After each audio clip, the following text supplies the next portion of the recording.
Yeah, I'll put a link in the chat and I'll try to change it afterwards.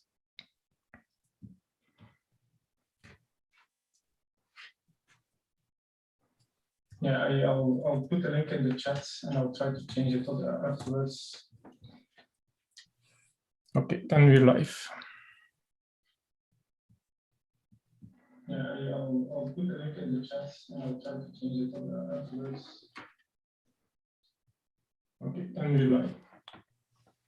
Yeah, so 1 minute.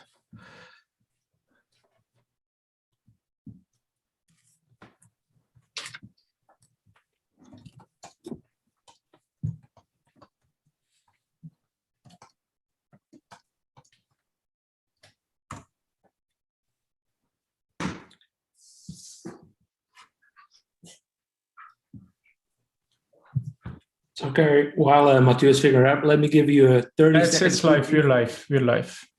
But people have to change stream.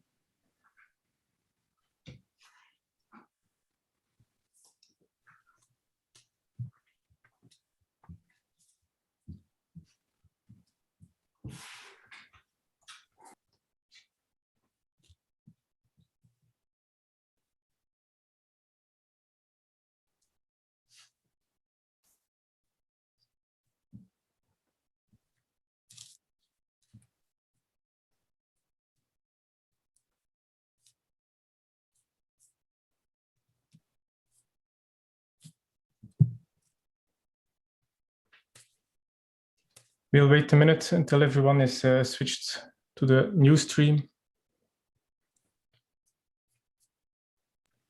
We still have 30 seconds. Kerry, let me fill you in how we got here. Okay. I listened, I heard you on a podcast with Justin on the Pilot podcast. We're already live. We're already live, to be clear. We're already live. You can still tell us, though, because people got to listen to something. Hi, everybody, by the way. I heard your story on the Pilot podcast, talking to Justin, and I knew my friend Oliver was going to do his check ride soon. So I thought it was a great idea to get him one of your books signed to him. So I got in touch with you. You signed the book. You shipped it to me. I presented him the gift of the book. 1 week prior, he actually bought your book from another vendor. So he just accepted my present and gave me his copy. So we both got the book at the same time. So we got to reading it. We really liked it. And then Oliver got in touch with you. And that's how we are where we are today.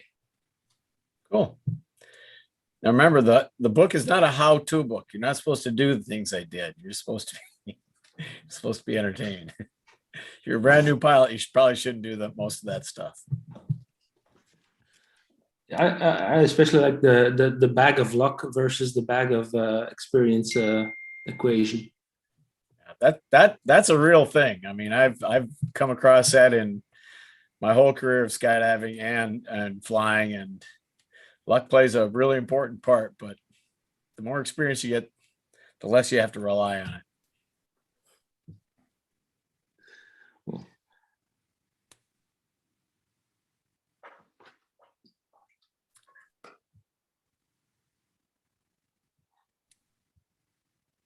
I don't hear anything.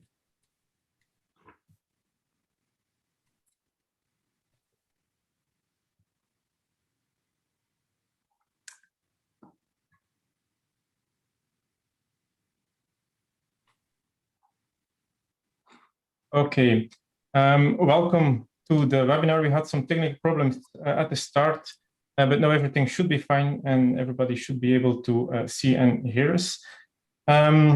Welcome, I'm Mathieu Collier. I'm president of the North Sea Vlieg Club, who organizes this webinar. Let me introduce you to the North Sea Vlieg Club briefly. We are a flying club and dedicated training organization at Ostend International Airport at the Belgian coast. For pilots, we offer a modern fleet of 4 aircrafts, and for those who want to become pilots, we have a very good PPL course.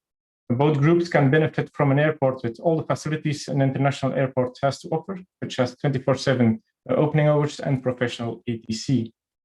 But everyone with a passion for aviation is welcome as a supporting member or during the weekends at our terrace with a stunning view on the runway. You can find more information on our website, nzpc.be, or on our social media. But enough about the North Sea Vliegclub.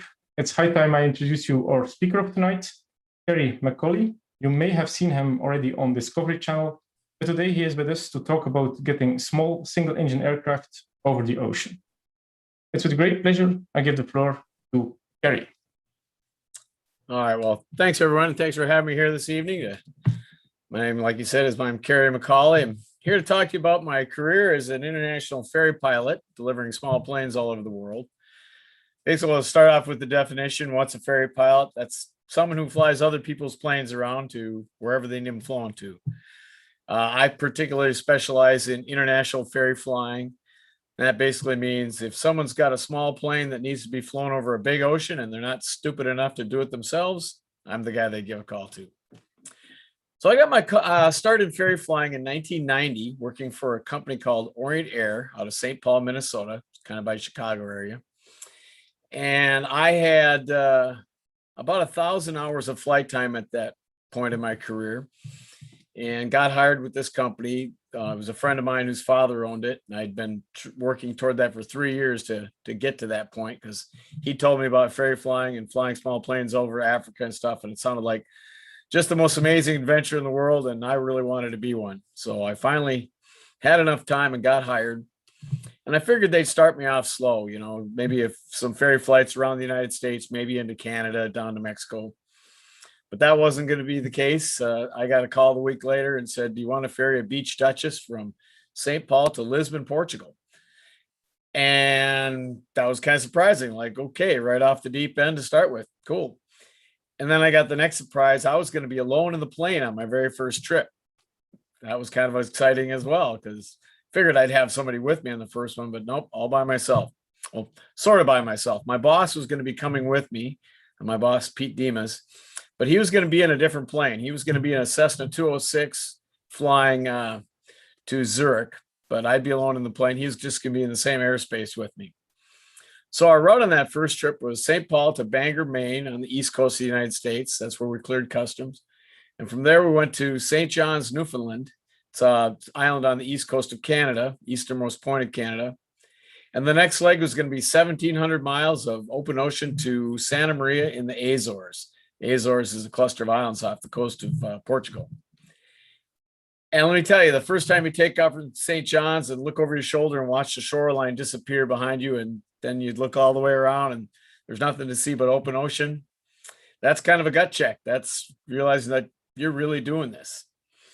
Now, it wasn't quite as crazy as you think, because I'd been, you know, thoroughly trained by Orient Air, went through their ferry pilot training program, which consisted of sitting in my boss's office for 2 hours, drinking scotch with him and listening to him tell me about all the different ways you could get killed over the North Atlantic. So I was highly trained. His speech was very inspiring. But I needn't have worried. That first trip was a piece of cake. The airplane was a Beach Duchess, like I mentioned. It's a light twin, 4-passenger. Plane was a beautiful airplane. The engines ran smooth. The weather was perfect. Sunny skies, no clouds, just absolutely smooth as silk. And I just sat back and listened to my music and read a book and realized that all my fears about ferry flying were completely unfounded, and it was the easiest job in the world. And that feeling lasted right up to the midway point. And then we had a problem. And it wasn't me that had the problem, it was my boss. He called me and said he'd lost his vacuum pump. Vacuum pump's the instrument, or the pump that runs all your flight instruments. And he was a little concerned about that, because he's kind of an old guy back then, kind of like I am now. And he hadn't practiced his partial panel stuff at all. He was not current on needle ball airspeed. And he was really worried about that, because the second half of our trip wasn't going to be sunny, clear skies. It was forecast to be low clouds, heavy wind, heavy rain, and at night, because this was late December. So he was a little concerned about having to fly 700 miles with partial panel, no artificial horizon. So his big idea was he was going to circle in place. He'd taken off 15 minutes before me and wait for me to catch up, which we did. He caught up to me. And then his plan was he was going to fly night IFR formation with me all the way to Santa Maria. Like, okay, why not? I mean, we didn't practice it, but what the heck, why give it a shot? And so that's what we did. He formed up on me and we dove into the clouds. And I really have to thank him for doing that with me that night, because it really took my mind off the danger of flying over open ocean at night in bad weather, because I wasn't scared of that at all. Because what I was scared of was my boss flying formation on my wing, because I would look over my shoulder and see his position lights bobbing and weaving all over the place and forward and backwards. He wasn't very good at formation flying, and I was terrified the whole evening that he was going to hit me. So wasn't scared of the ferry flight at all at that point. But somehow we managed to find Santa Maria and get it on the ground, and everything would turn out good. And that was the first leg in a 30-year ferry flying career for me. And it pretty much set the tone for my entire career, because I've had just a huge laundry list of things go wrong with me ferry flying. So it's a lot of things that people ask me about ferry flying is, number one, how do you get small planes over the ocean? Obviously a small Cessna or Piper isn't designed to fly 1,700 miles to the Azores or 2,000 miles to Ireland, or even up to through Greenland and Iceland. So the biggest challenge that we have is, number one, obviously the fuel. Most of these planes don't have the range to make it to these distances. So what we do is we install ferry tanks in the plane. We take the seats out of the plane, put it in the back, and put big metal ferry tanks inside the plane and plumb it into the fuel system. And that gives us the range to cover the long distances you need to, fly over the ocean. After that, we put in a HF radio. It's a high frequency radio, kind of like a ham radio. And that allows us to talk to Gander Oceanic Control, or Shannon, when we're 1,000 miles out of the ocean, because obviously your VHF radio won't cover that distance. After that, you throw in a big bag of snacks and 160 pounds of stupid pilot, and there you are. You're all set to fly over the ocean. Nothing could be simpler. I really like the challenge of it. Ferry flying has a lot of unique challenges that are different than almost any kind of flying in the world, basically. First thing we have is we almost never get checked out in the planes that we fly. If someone's hired me to fly an airplane, ferried overseas, most of the time it's a used airplane. And that means the seller has already got his money and he doesn't want to come anywhere near that plane, because whatever happens, if something goes bad with the plane or a test flight, he's got to give the money back. So he doesn't want to come with anywhere near it. He just tosses me the keys, say good luck. And that's even if it's a plane that not only have I never flown before, but possibly never even heard of before. So I just show up, gig out the pilot's operating handbook, read a couple of pages here and there, make sure there's nothing unique about the airplane, then turn to the page titled How to Start the Engine, get the plane going, take off, and figure it en route. That's actually one of the funnest things I like about ferry flying, because I love the challenge and the uniqueness of just hopping in a strange airplane and taking off and going figuring it out on the way. And most planes are relatively the same. If you get them going fast enough, they usually fly. Other challenges that we have on ferry flying are obviously navigation. Like I said, my ferry flight started in 1990, and that was back before we had GPS.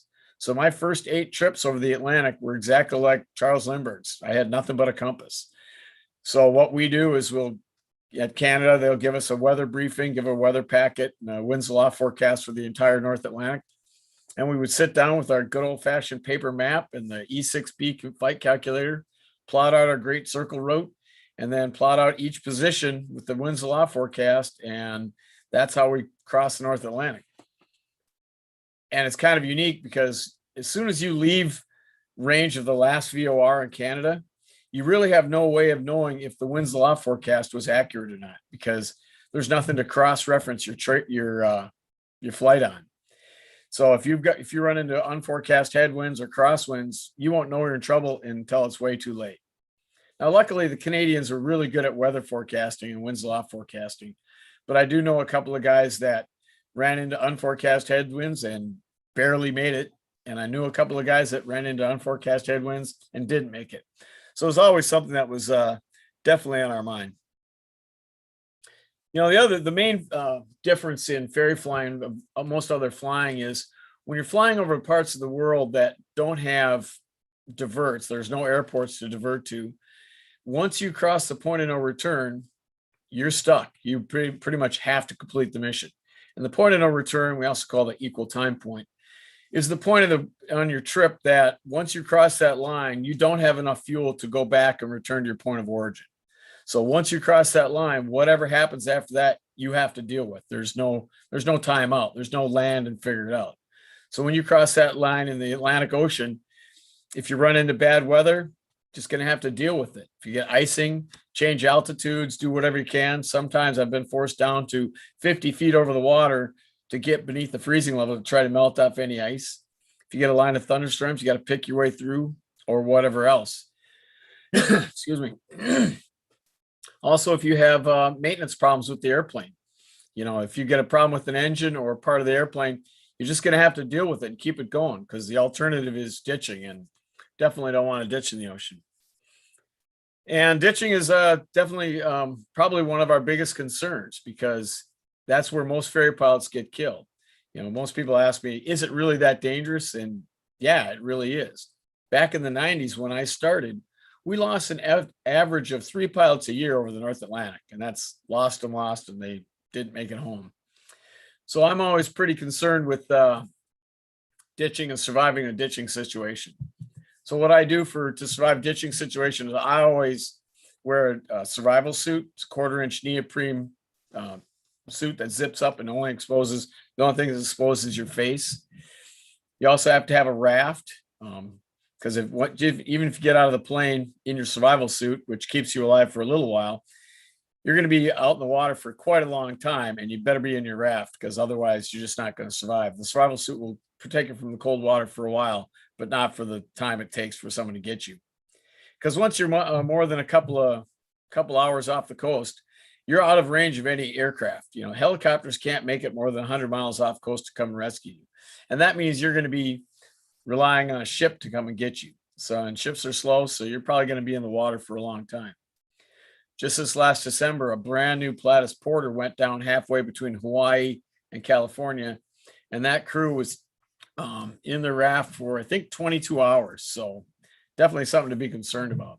And the other problem that we have is, once you're in your raft, how do they find you?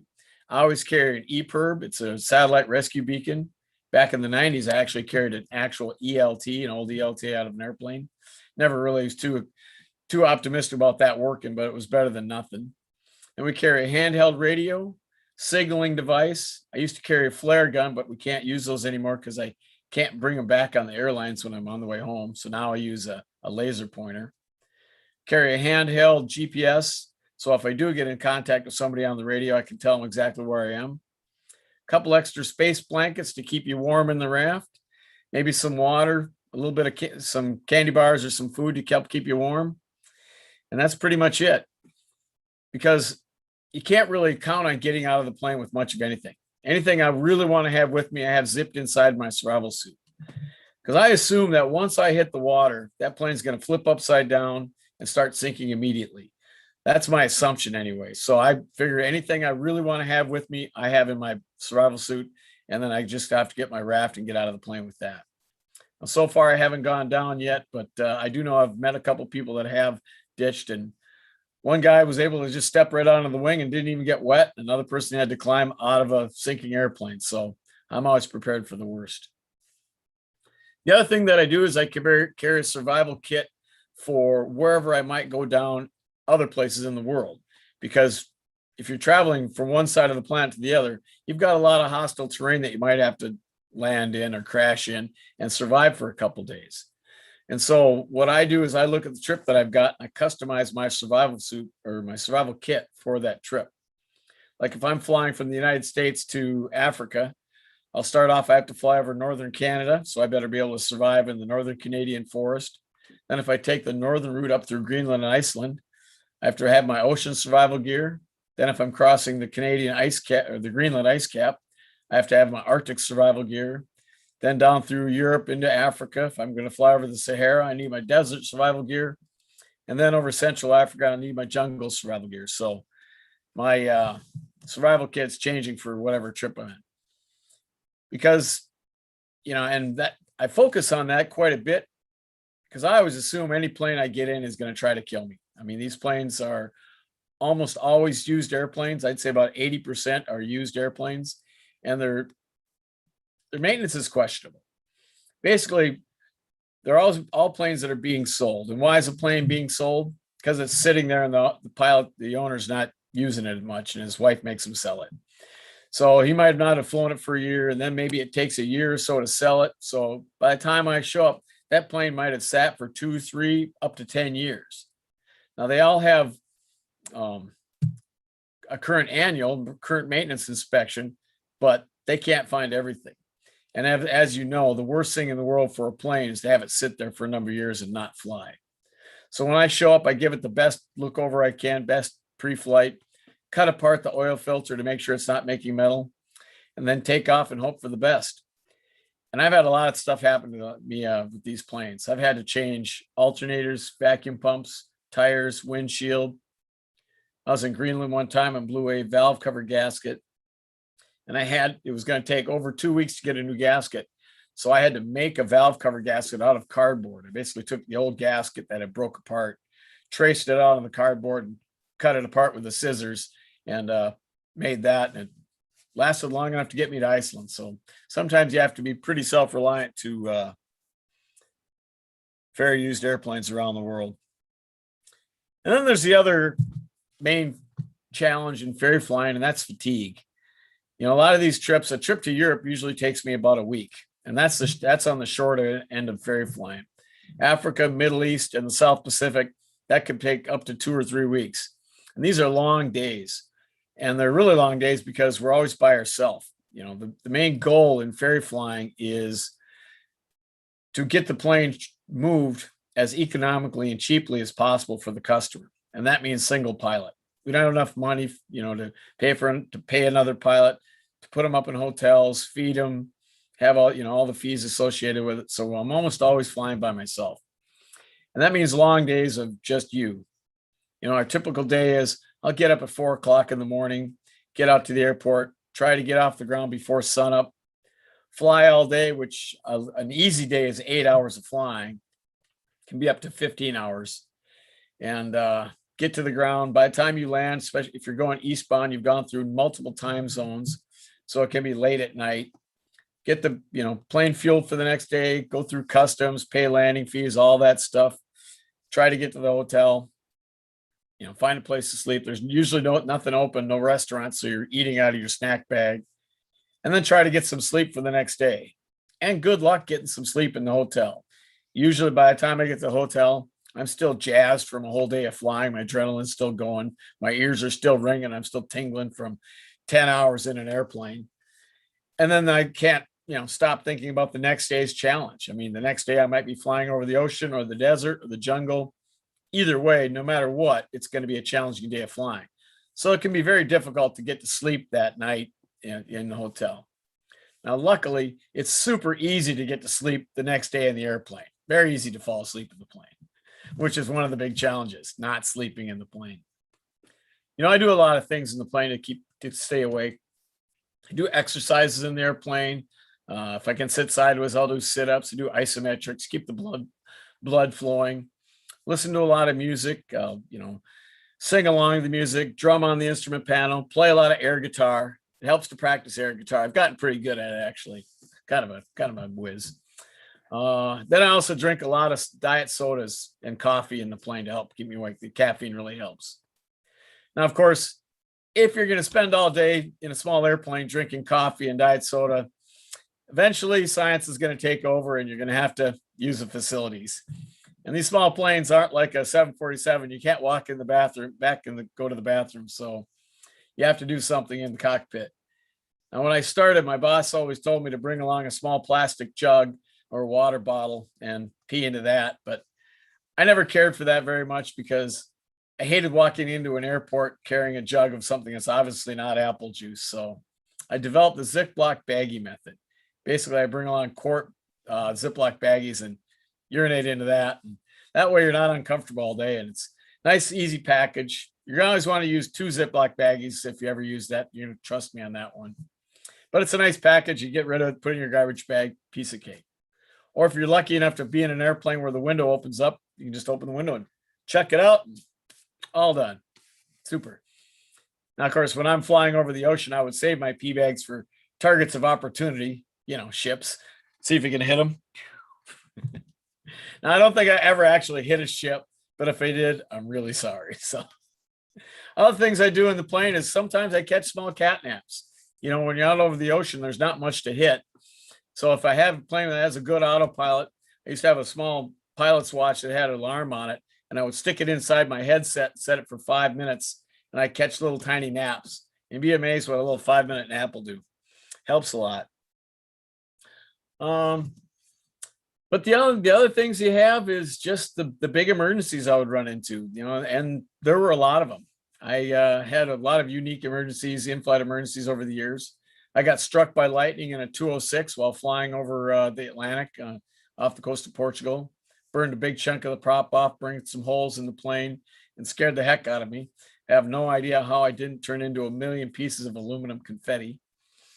I lost an engine in a Mooney with a ferry tank problem over at 19,000 feet while penetrating a line of thunderstorms.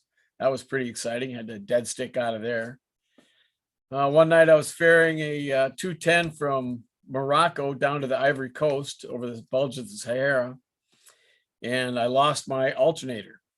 Now, when we fly that route over the bulge of Africa, we always fly it at night because when you get down toward the equator, every afternoon you're almost guaranteed thunderstorms down by the equator. So we would fly that route at night, and that way we would arrive in the morning when the weather's good. But that particular night, I'd lost my alternator 3 hours into it and had to fly the whole night by flashlight. And that was kind of challenging. That was pretty long night. The battery was completely dead, and cockpit was completely dark, and I had to have my flashlight just to retain control of the airplane. And when I got to my destination, no radios, no nothing, had to pump the landing gear down, and then almost got thrown in jail because of it, because the airport manager was kind of unhappy that I hadn't talked to anybody all night.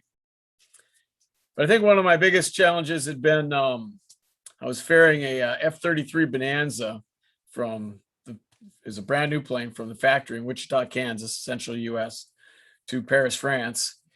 And I got to St. John's in Newfoundland. And just before I went to bed, left the airport. I got a weather briefing for the next morning, and I looked at the winds aloft, and there were super strong tailwinds straight across the Atlantic, basically pointed right from St. John's to Paris. And I did some calculations, realized if I left right then, I could make it to Paris that night in one go instead of having go down to the Azores the next day and then back up. And if I could do that, I would save the company quite a bit of money, because I'd save them all the fuel going down to the Azores and back, save the landing fees in the Azores, save the hotel, pretty much save a whole day off the trip, and save the company thousands of dollars. And as a ferry pilot, that's your job. If you can save the company money, that's what you're expected to do.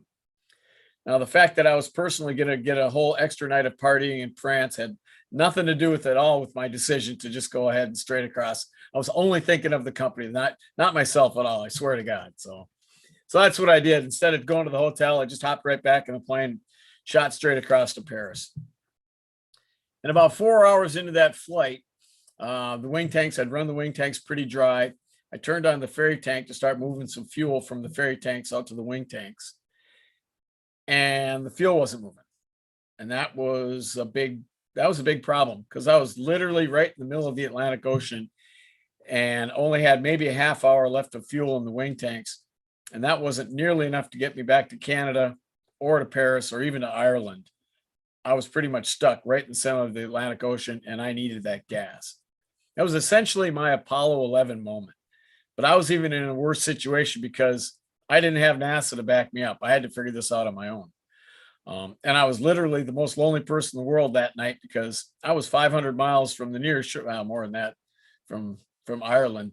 There was nobody within 1,000 miles of me, really.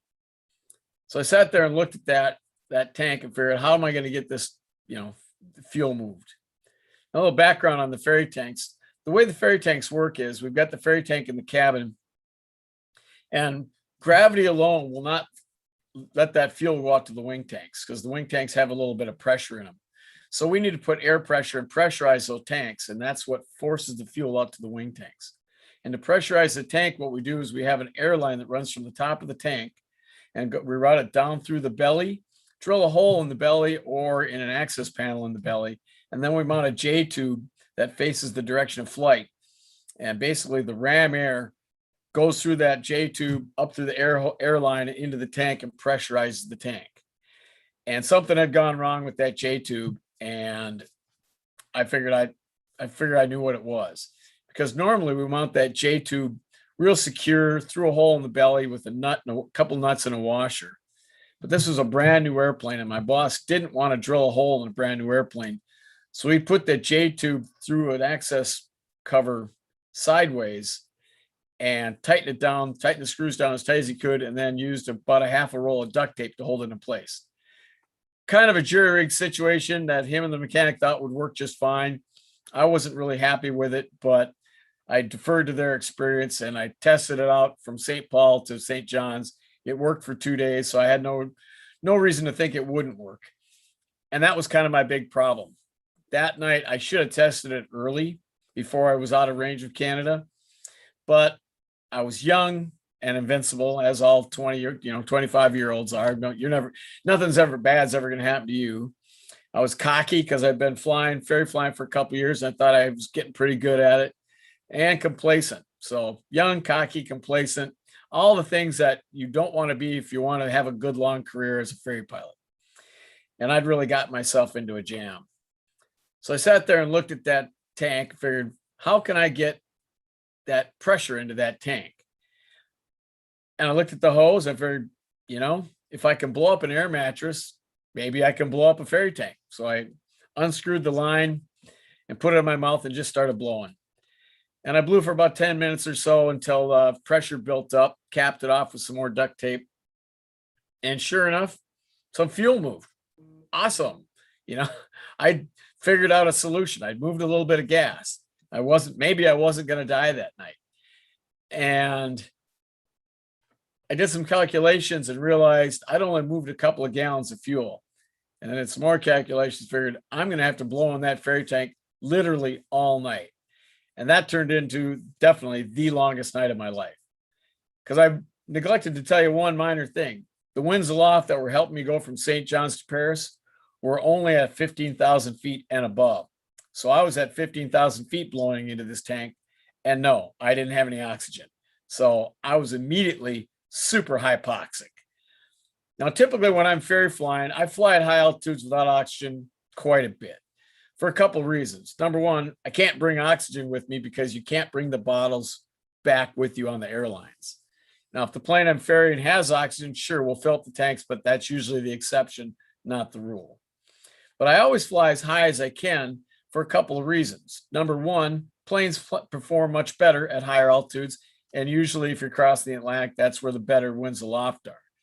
But the other reason is if you have a problem, an in-flight emergency, the higher you are, the longer you have to deal with that problem or to prepare for ditching or to holler for help or all three. If you're flying around at 2,000 feet and you lose an engine, you're in the water before you have a chance to holler for help, get your survival suit on or anything. You're just in the water immediately. So I'll typically fly at 15 to 18,000 feet.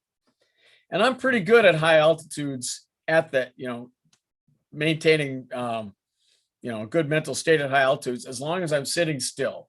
If you have to move around a lot, that's when hypoxia will start setting in. But that night of sitting there and blowing into that ferry tank was definitely the exact opposite of sitting still. So I was immediately stoned out of my mind. And that was tough because one of my biggest concerns that night was, if I passed out and ran the tank dry, would I wake up in time to get the system pressurized again? I figured the engine cutting out would probably wake me up, but I don't think I could have got the whole system pressurized fast enough to get the engine started before I hit the water. So that was a major concern. But it didn't matter that was a major concern because I'm pretty sure I passed out 3 times that night anyway, because I'm not really sure because I'm really pretty fuzzy on that night, but there was a lot of big gaps in my memory from that night, but I somehow made it and got down to Paris. But that's some of the stuff that happens when you're ferry flying. You know, you get some of the most unique challenges in the world that you're not going to get anywhere else. You know, most places when you're flying, you've got airports to divert to. You got a problem with weather or with the airplane, go someplace and land, figure it out, maybe fly the next day. In ferry flying, when you're out over the ocean or the jungle, you don't have that option. Had one of the most interesting flights over Africa. I was ferrying a 210, and I was the leg from Libreville, Gabon to my final destination in Dodoma, Tanzania. Gabon is on the west coast of Africa, right on the equator. And Tanzania, that the town I was trying to hit, was 1,800 miles, basically straight east on the east coast of Africa. And I showed up at the airport that morning, and I got my weather briefing. And instead of a nice detailed weather briefing like you'd like for a trip of that distance, you know, winds, the law forecast, en route, you know, en route forecast, destination forecast. Instead of that, what I received was a one-page mimeograph copy of a satellite picture of the continent of Africa. And that was it. No winds, the law forecast, no forecast at all. Basically, this infrared satellite picture that just showed massive thunderstorms about my destination. And that was it. The guy basically said, here you go. Have a nice flight. Awesome. Okay, well, why not? Let's go do that. And again, this is when I didn't have a GPS on this flight. And I knew there was going to be about a 6-hour window in the middle of this day, about a 12-hour flight day, that I was going to have no nav aids whatsoever. This is early 90s, and Central Africa literally didn't have any VORs or any NDBs in the whole of Central Africa. So I knew there was going to be about 6 hours where I was going to have nothing but dead reckoning. And to start off that flight, I had to fly over the Congo. And I met some local pilots the night before that said, if you fly over the Congo, don't check on with ATC because they'll make you land, throw you in jail, hold you for ransom, and steal all your money and your radios. So their advice to me was turn off your transponder, fly at treetop level so they don't shoot you down, and just skirt across the Congo. So that was the first section of my trip. And then I got into the area where I was going to have 6 hours of no nav aids, no big deal. It's a scuddy day, 1,500-foot ceilings, 2 miles visibility, basically over Tarzan jungle with no way to check my progress. So it was just 6 hours of dead reckoning. Then I got to the point of the trip where I should be hitting the first VOR, tuned in the VOR, nothing. Half hour, 45 minutes go by. Like, okay, I must have missed it. Oh, well, there's another one coming in a couple hours. Sun went down. There's a mountain range I had to cross. On top of the mountain range was a line of thunderstorms. I had to go through the thunderstorms, got kicked around pretty bad. Got to the other side where I'd be picking up the VOR and nothing. Missed the second VOR. Now I was starting to get a little bit concerned because there I was at night over Central Africa, completely lost and fuel's running out. Now my option was keep going in my original heading or maybe try to take a left and head north and try to find Nairobi, which was 200 miles off my course, but maybe I could see that big city at night, the lights shining. But that seemed kind of iffy. I elected to continue on with the heading I was going on. And about an hour or so later, the NDB showed up. I got it on my ADF, and it turns out I was right on course. Cool. Came in and landed. Successful mission. It was a long day. I was scared the whole way, but I finally managed to find my destination and get the plane down. And that night when I was talking to the local pilots, I was telling them my story. And when I told them about not picking up the VORs, they looked at each other and said, well, those VORs never work. The local warlords always steal the gas for the generators. And then, as soon as we deliver it, somebody should have told you. I heartily agreed. I wish someone would have told me that. 12 hours earlier would have made a whole big difference in my evening. It would have made things a lot better. But oh well, all's well that ends well. But not all my trips have been nothing but hair-raising, death-defying adventures. I've also got to have some of the greatest adventures and experiences ferry flying that you literally can't get anywhere else. I mean, there's no other way to see the planet than by small plane, as you guys all know. And I've got to do some of the coolest stuff. I've got to buzz down the Amazon River first thing in the morning, twice, watching villagers in their little huts and their canoes. Got to buzz the African savannah flying over elephants and giraffes and seeing thousands of flamingos come off the lake. I've got to fly up and down the coast of Greenland. The southern tip of Greenland is absolutely the most stunning place in the world to fly, because you can see the ice cap oozing down into the fjords, into hundreds of glaciers, which break off into millions of icebergs. And it's just absolutely stunning. As you can tell, I like to fly low when no one's watching. I think probably the funnest thing I ever got to do was I got to fly to Africa, or to Egypt, and I was delivering a Cherokee 6, a small single engine, 6-passenger plane. And I was delivering to Anwar Sadat's son. Anwar Sadat's the old president of Egypt. And I picked him up at Alexandria, which is on the northern coast on the Mediterranean. And together we flew to Cairo. And as we got to Cairo, he asked me, "Have you ever seen the pyramids?" I go, "Nope, never been to Egypt before. This is like a dream come true. It's on my bucket list." He goes, "Well, let's fly over there." And sure enough, there were the pyramids, and a life's goal was met. And then he asked me, "Do you want to buzz them?"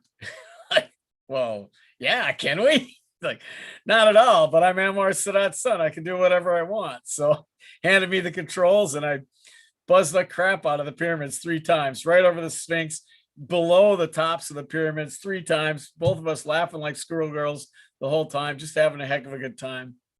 After that, we pulled off. He says, "Okay, we better get out of here, because even I'm going to have some explaining to do over this one." And then we flew to his private airport.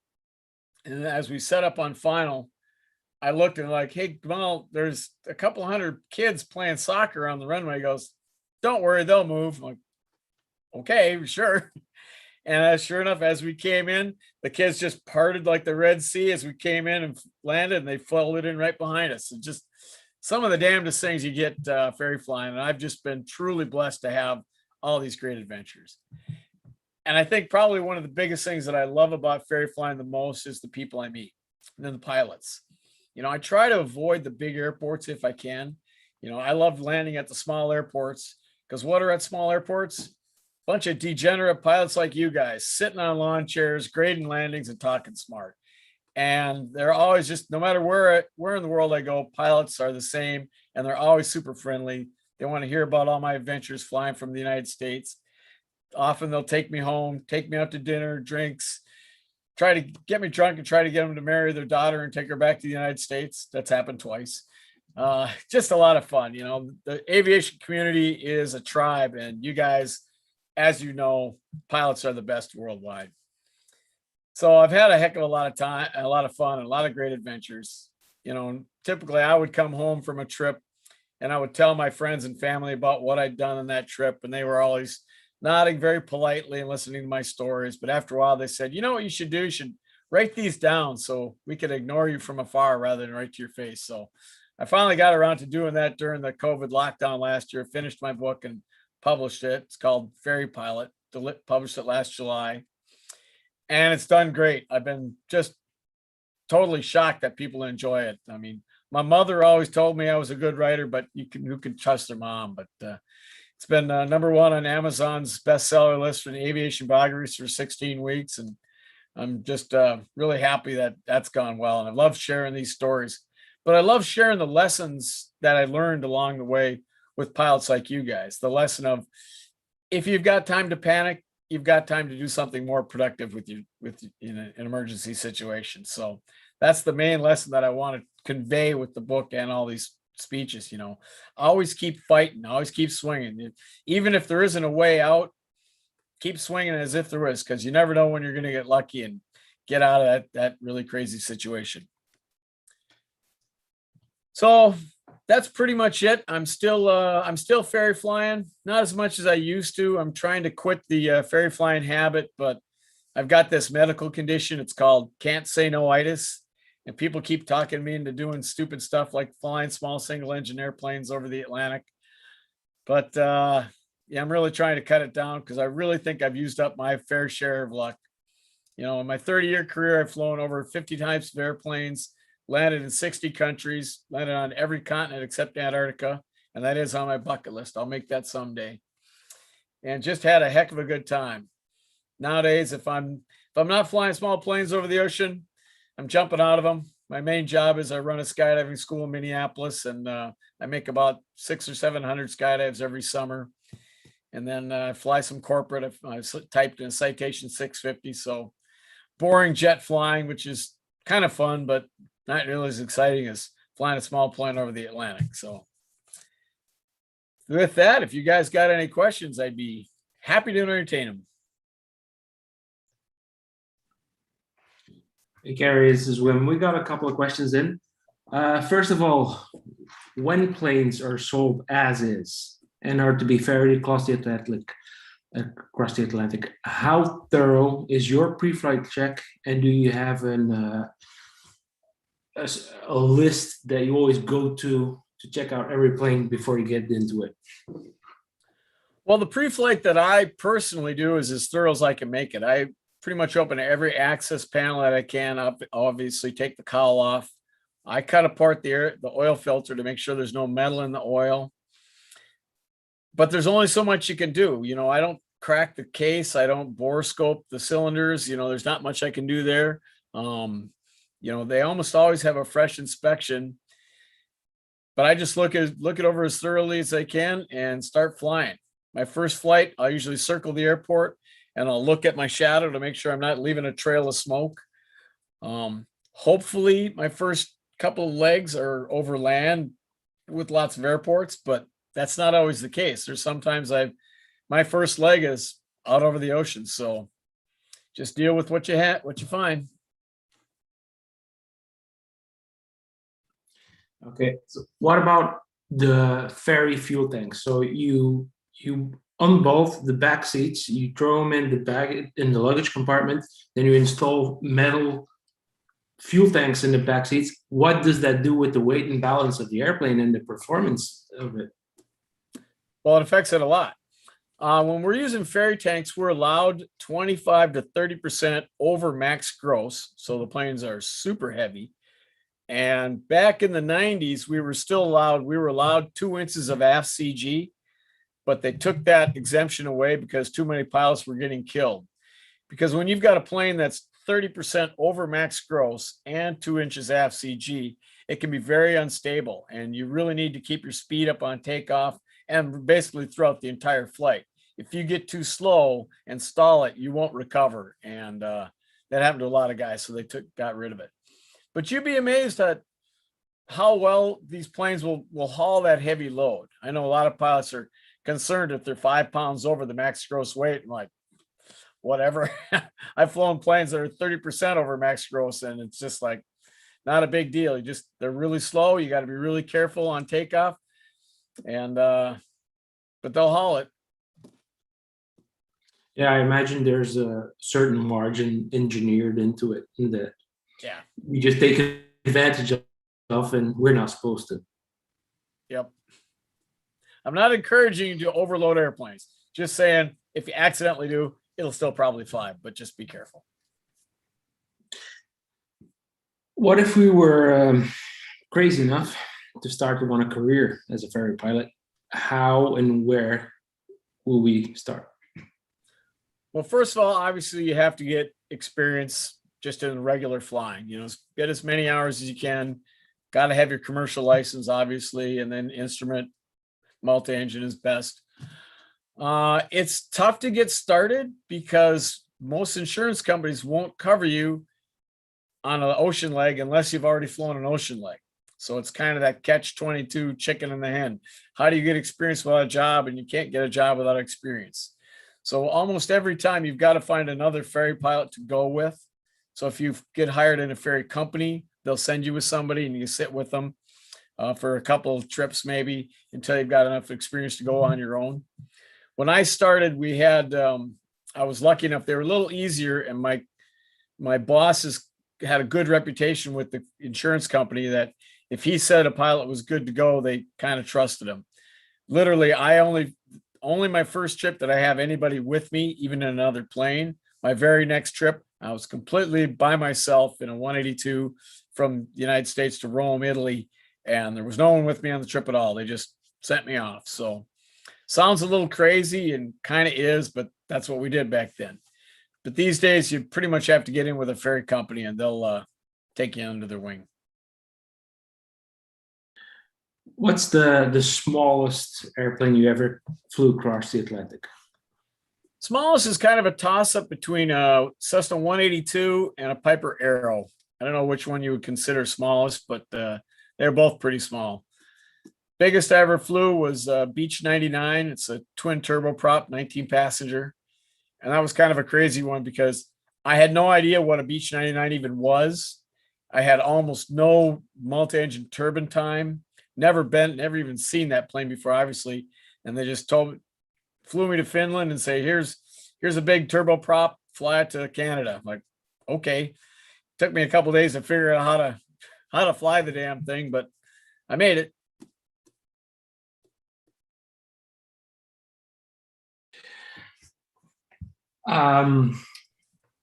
If you fly dead reckoning on magnetic compass towards Greenland or Iceland, how do you compensate for the much larger deviation as you approach the North Pole? Well, basically on your map, there's a there's a magnetic variation difference for each latitude, longitude position you're on, and you just account for that. It gets pretty tough when you're close to the magnetic pole, though. It swings quite a bit. There's a lot of it's just dead reckoning.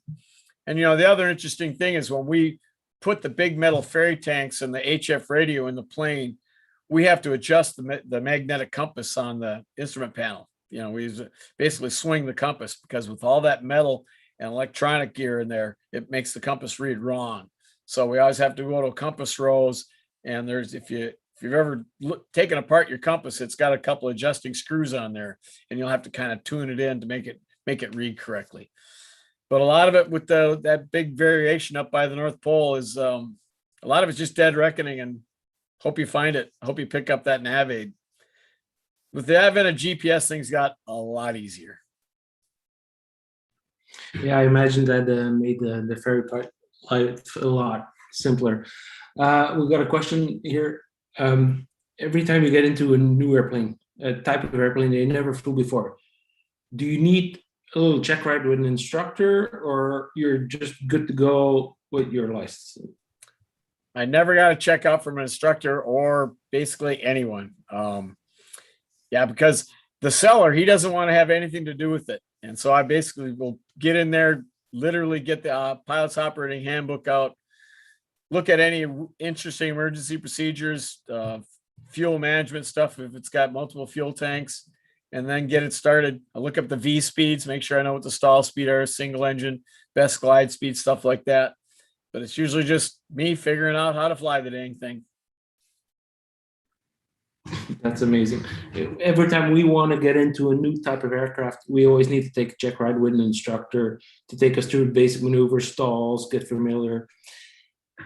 Yeah. I've had to, when I've picked up airplanes in Africa and in Europe, sometimes you're supposed to have that checkout in your logbook. In the United States, if you're cleared for multi-engine planes, you're cleared for all multi-engine planes. And I know in a lot of countries, you need to check out in a Cessna 310 and a Seneca and an Arrow and that actual thing. So there was a few times I had to get creative with my logbook to show that I'd been checked out by an instructor with that plane, which I did. I swear to God. I remember reading something like that in your book about some facts that wasn't really facts. Yeah. We got a little follow-up question about the smallest plane. What's the biggest bird you flew across the Atlantic? Yeah, I think it was that Beech 99 I mentioned. I did fly a Phenom 100 from Australia to the United States. That was a jet. But that's not quite as big. I think the Beech 99 was definitely the biggest. That was 19 passenger. So anything bigger, you need a type rating. How do you deal with the HF radio requirement below 25,000 feet over South Greenland? Can you even fly? We bring along an HF radio. We'll put a portable one in, wire it into the ship's power, and then we run a copper wire, an antenna wire, from inside the plane. We run it out to the wing. We have an attachment point on the wingtip, and then back up to the tail, and that works pretty good. either that or we go further north. If you go up to northern Greenland, you don't need HF radio up from Iqaluit. How many times do you have to cancel transatlantic flight? Out of every date that you set, trip that you plan, how many times is it a no-go? You mean on the day? If I wanted to go a particular day and say no, I don't know, probably 30% of the time the weather's not good enough. A lot of times the winds aloft are not good enough. Ideally we would like to have a 3-hour reserve when we're crossing the Atlantic. And that's ideally, I think in 100 crossings, I've had 3-hour reserve on maybe 25 of them. So other than that, you need good winds aloft and decent weather. If you run into icing out there, that's what kills most pilots. It's not getting lost or run out of fuel. Usually they get iced up. They'll fly in bad conditions. So yeah, I'll probably have to reschedule 30% of the flights I'm planning on taking once I'm at the ocean. That's a long lost time. Yeah.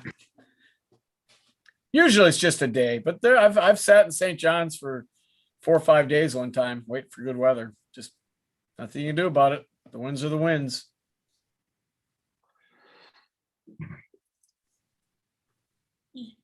You obviously done a lot of air flying already, and I imagine you're kind of cherry picking the best flights at this time in your career. What's next? How do you see your next 5 years, 10 years, 15 years? Well, you're right. I do cherry pick my ferry flights now. Pretty much now I only do it for fun. I love the adventure. There's no other way.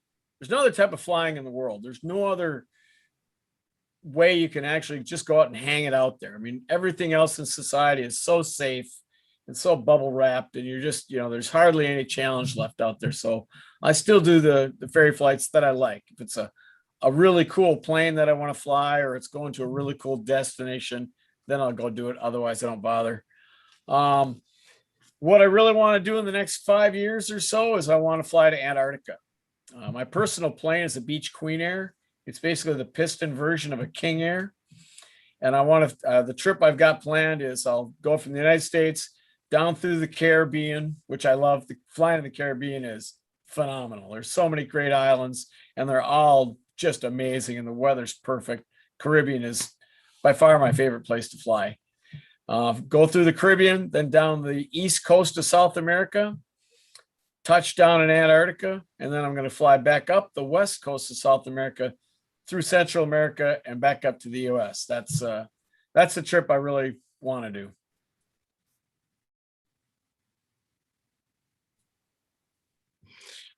Just a couple more questions and then we'll let you go. Sure. What's the longest nonstop leg you ever flew? 14 and a half hours. That was Agadir, Morocco to the Ivory Coast, and a real slow airplane with bad winds. So that was a really long day. How many Ziplocs did that take?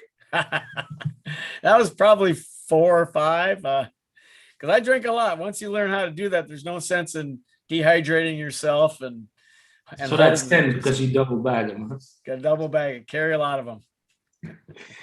Okay, well, last question for today. Your favorite all-time airplane? Oh boy, that's tough because there's so many different categories. So I think the most fun one to fly is the de Havilland Beaver. Just a big old radial engine beast that belches smoke and backfires. And I used to fly skydivers in one. I've just had a blast. It was like the Harley of airplanes. Favorite ferry flying plane is I got to fly a Piper Aerostar, fastest piston twin ever built.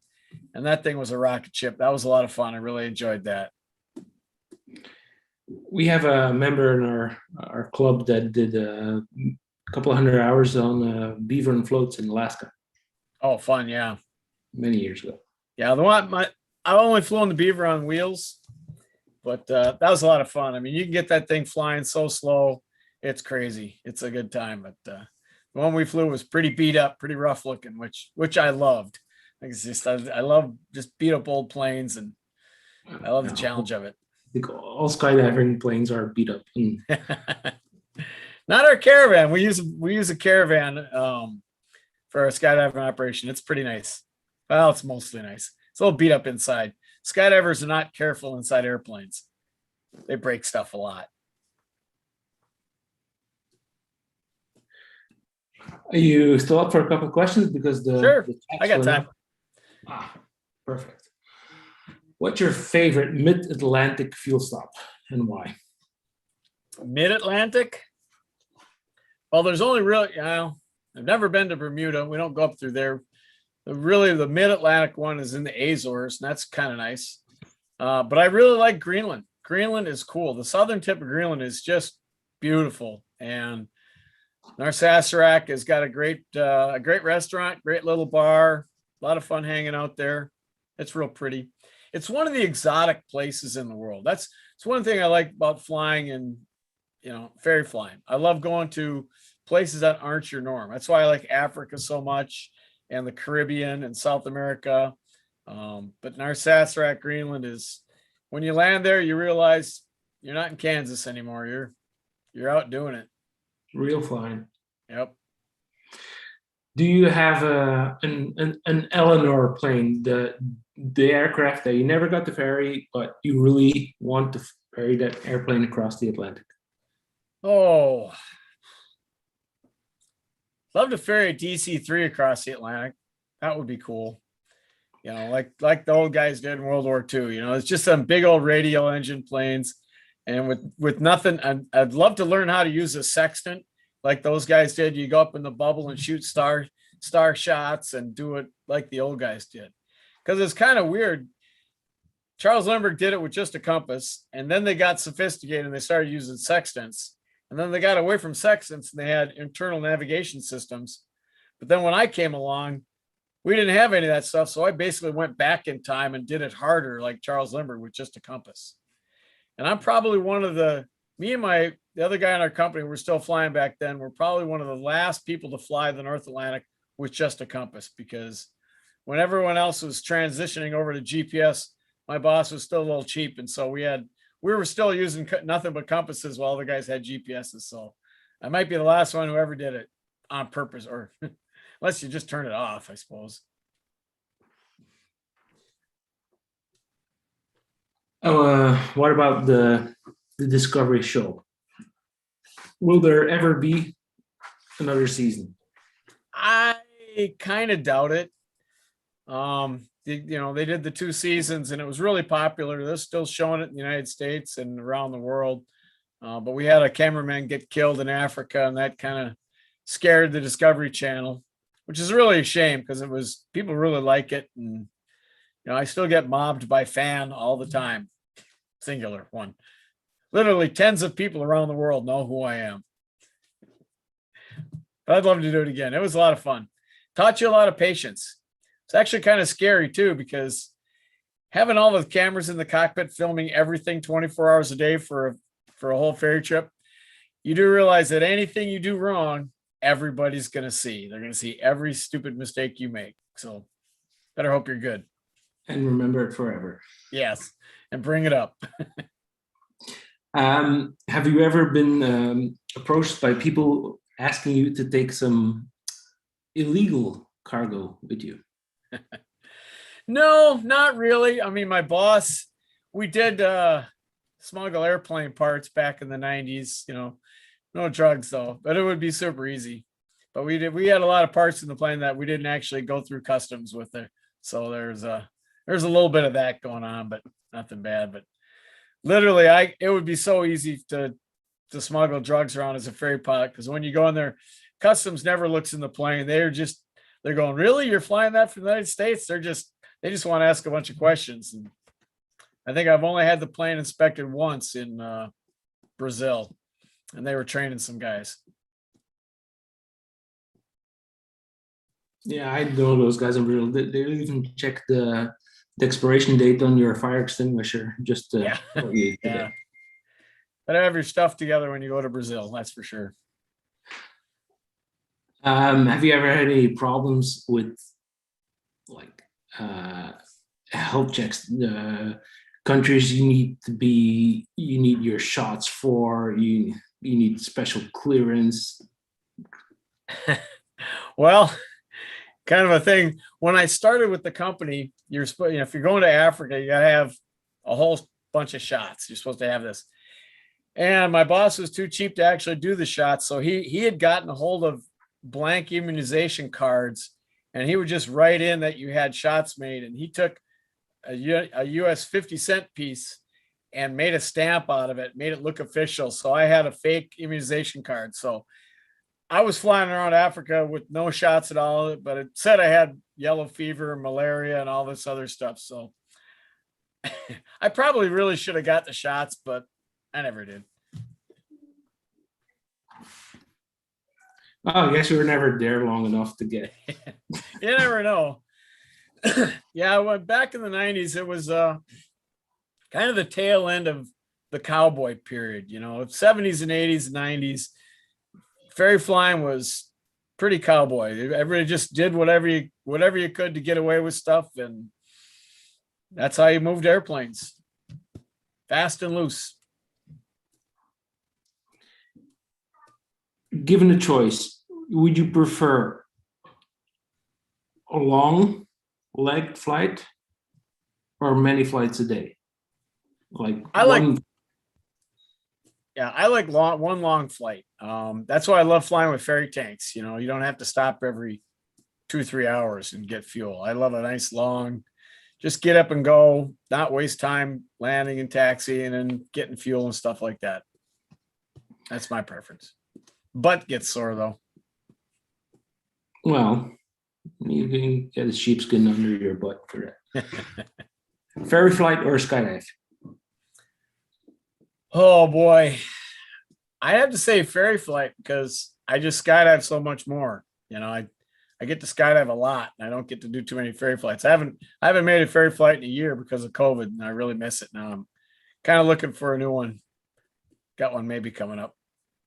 Yeah, everything slowed down because of the COVID. They actually shut the recreational airspace down here for a couple of months last year.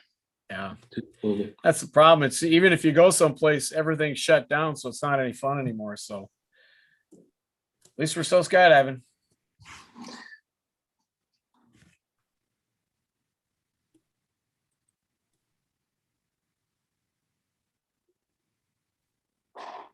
I think we pretty much wrapped up all the questions. Everybody's very excited to hear about your next adventures. I think you're going to gain a lot of new followers on Facebook now. Cool. Yeah, I've got a couple more books coming out. Got a novel that's done in the editing process, and I've got at least 2 more books on ferry flying stories because I got a million of them, and I've got some other guys they're telling their stories too. So that'll be exciting. So stay tuned for that. They're all on Amazon. And if anybody wants any signed copies, just go to my website, kerrymccauley.com, and I can send you one out. Now, shipping to Europe is kind of expensive. It's usually around $25, but if you get a couple guys together and I can send 3 books in one box, it saves a lot. But either way. Well, it's worth the money here. We get a signed autographed by you. Yep. That's what we did. I think we can almost wrap it up unless there's another question from somebody. So I would like to thank you very much for your time. I think Mathieu would still like to say a couple of words and thank you for your time.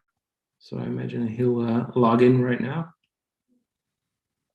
Yes, that's correct. I would like to thank you very much for the time you spent here online with us. And I also would like to say that people can find the link to your website and to your books below the video. And we'll try also to make it available afterwards as a recording so they can watch it later on if they wish. So I would like to thank you again for the very interesting presentation and to answer the questions for all the viewers. So hopefully maybe we see you next time, and maybe when you ferry across Belgium, you can stop by at the North Sea Vlieg Club. You're always welcome in Ostend. I'll make a point of it. Hey, Kerry, if you ever ferry a DC-3, you let me know, and I'll be right there on the right seat with you. Okay, it's I'll a date. fly in from wherever, whatever, whenever, whichever date. I'll make sure that I'm there. I'll just stay quiet in my seat. Whatever you All want right. to do. If I can swing it, I'll let you know. I sure hope I do. That'd be cool. That's great. Thank you so much for your time. All right. Thanks, guys. You too. Appreciate it. Have a good day. Bye-bye.